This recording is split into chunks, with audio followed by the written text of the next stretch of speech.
चलो, H C Verma के solution series में आपका स्वागत है। ये सवाल देखो, ये क्या बोल रहा है कि ये एक बेड है, ठीक है। ये ऐसे एक बेड, ये बेड है आपका, ठीक है। और मॉस्क्यूटो नेट लगा हुआ है ऐसा, ये जो आपको दिख रहा है। इस पार्ट को आपको लेना है ओरिजिन, और मान लो इधर से मॉस्क्यूटो इंटर किया, ठीक है। और वो मॉस्क्यूटो इस एंड से निकल रहा है ना। तो आपसे पूछ रहा है, आपको जो इन्फॉर्मेशन दिया हुआ है, ये 7 फीट का, ये 3 फीट का है, और ये 4 फीट का। तो मॉस्क्यूटो इधर से इंटर किया और इधर से निकल गया। तो ध्यान से देखो, यहाँ से इंटर करके यहाँ से निकलने पे इसका डिस्प्लेसमेंट वेक्टर क्या हो जाएगा, ये है ना। ये 3 डायमेंशनल वेक्टर का एक सिंपल सा एग्जांपल है। और अगर आप इस डिस्प्लेसमेंट वेक्टर को देखते हो तो ये इसका एक्स कंपोनेंट, सॉरी ये इसका वाई कंपोनेंट, ये इसका एक्स कंपोनेंट, और ये इसका जेड कंपोनेंट। अगर इन तीनों को आप जोड़ दो तो क्या आपको वापस यही वेक्टर मिल जाएगा, नेट डिस्प्लेसमेंट मिल जाएगा, है ना। तो सवाल क्या बोल रहा, ध्यान से सुनना। Find the magnitude of displacement of the mosquito. तो अगर इस डिस्प्लेसमेंट वेक्टर को हम लोग लिखें तो डिस्प्लेसमेंट वेक्टर क्या लिखा जा सकता है, 7 आई कैप प्लस 4 जे कैप प्लस 3 के कैप। तो ये जो नेट डिस्प्लेसमेंट वेक्टर हो गया ये वाला, ये क्या हो जाएगा, this square plus this square plus this square. इसका और इसका स्क्वायर करोगे तो ये लेंथ मिलेगा, और इसमें जब इसके स्क्वायर को ऐड करोगे तो इस लेंथ का स्क्वायर मिलेगा, है ना। ये क्लास में हम बता चुके हैं। तो अब ध्यान से देखो, तो जो आपके डिस्प्लेसमेंट वेक्टर का मैग्नीट्यूड होगा वो हो जाएगा √7 का स्क्वायर 49 प्लस 16 प्लस 9। तो ये हो जाएगा √49 प्लस 25, है ना। तो ये हो जाएगा √74 मीटर। ये आपका हो गया डिस्प्लेसमेंट वेक्टर का मैग्नीट्यूड। उसके बाद बोल रहा है कि जहाँ इंटर किया इसको ओरिजिन लेना है, ठीक है, और जहाँ ये एग्जिट कर गया, ठीक है।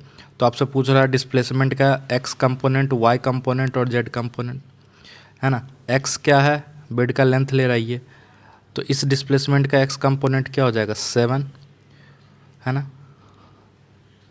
वाई कंपोनेंट क्या हो जाएगा 3, और जेड कंपोनेंट क्या हो जाएगा 4, नहीं हाइट 3 फीट है ना। तो ये हो जाएगा आपका, देखो ये एक्स कंपोनेंट, ये वाई कंपोनेंट, ये जेड कंपोनेंट। तो एक्स कंपोनेंट हो जाएगा 7, वाई कंपोनेंट हो जाएगा 4, और जेड कंपोनेंट हो जाएगा 3, ठीक है। तो बेसिक सा सवाल था, 3 डायमेंशनल वेक्टर का सबसे बेसिक एप्लीकेशन। Thank you. अब इस सवाल को देखिए, तो ये बेसिकली आपका एक ऐसा सवाल है जहाँ पे multiplication of A vector by a scalar का सिंपल थ्योरेटिकल पार्ट है, ठीक है। तो आपको बोल रहा है कि ए वेक्टर जो है वो 4.5 यूनिट है नॉर्थ की तरफ, मान लेते हैं कुछ ऐसा, है ना। तो आपसे पूछ रहा है कि एक वेक्टर 3a है, तो 3a जो होगा वो मैग्नीट्यूड में कितना होगा उस वेक्टर का। अगर ये मेरा ए वेक्टर है तो 3a वेक्टर इसका थ्राइस होगा मैग्नीट्यूड में, यानी जो आपका 3a वेक्टर का मैग्नीट्यूड होगा वो हो जाएगा 4.5 इंटू 3 यूनिट, ठीक है।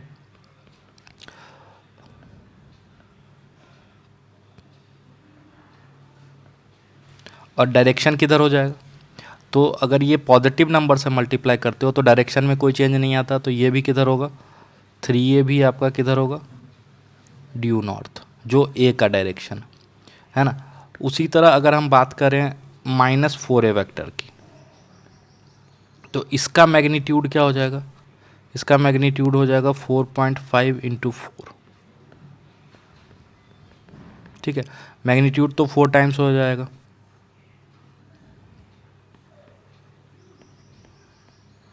और इसका डायरेक्शन क्या हो जाएगा,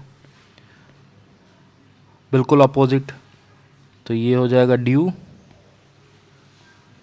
साउथ, ठीक है। चलिए, तो देखते हैं अगेन, एक बिल्कुल बेसिक सा सवाल है। एक वेक्टर ए है जिसका मैग्नीट्यूड दिया हुआ 2 यूनिट, और एक दूसरा वेक्टर मान लो बी है जिसका मैग्नीट्यूड दिया हुआ है 3 यूनिट। तो आपसे पूछ रहा है कि और ए और बी के बीच का जो एंगल है वो 60 डिग्री है, एंगल मान लो 60 डिग्री है। तो आपसे पूछ रहा है कि ए डॉट बी क्या होगा, पहला पार्ट। तो ए डॉट बी हो जाएगा ए का मैग्नीट्यूड इंटू बी का मैग्नीट्यूड इंटू कॉस 60 डिग्री। तो ये हो जाएगा 2 इंटू 3 इंटू 1/2। तो ये हो जाएगा 3 यूनिट, ठीक है। और जहाँ बात कर रहे हैं इसके क्रॉस प्रोडक्ट या वेक्टर प्रोडक्ट के मैग्नीट्यूड की, तो वेक्टर प्रोडक्ट का मैग्नीट्यूड जो होता है वो होता है ए का मैग्नीट्यूड बी का magnitude into sine of angle between them. तो ये कितना हो जाएगा 2 इंटू 3 इंटू साइन 60 डिग्री यानी √3/2। तो इसका आंसर हो जाएगा 3√3।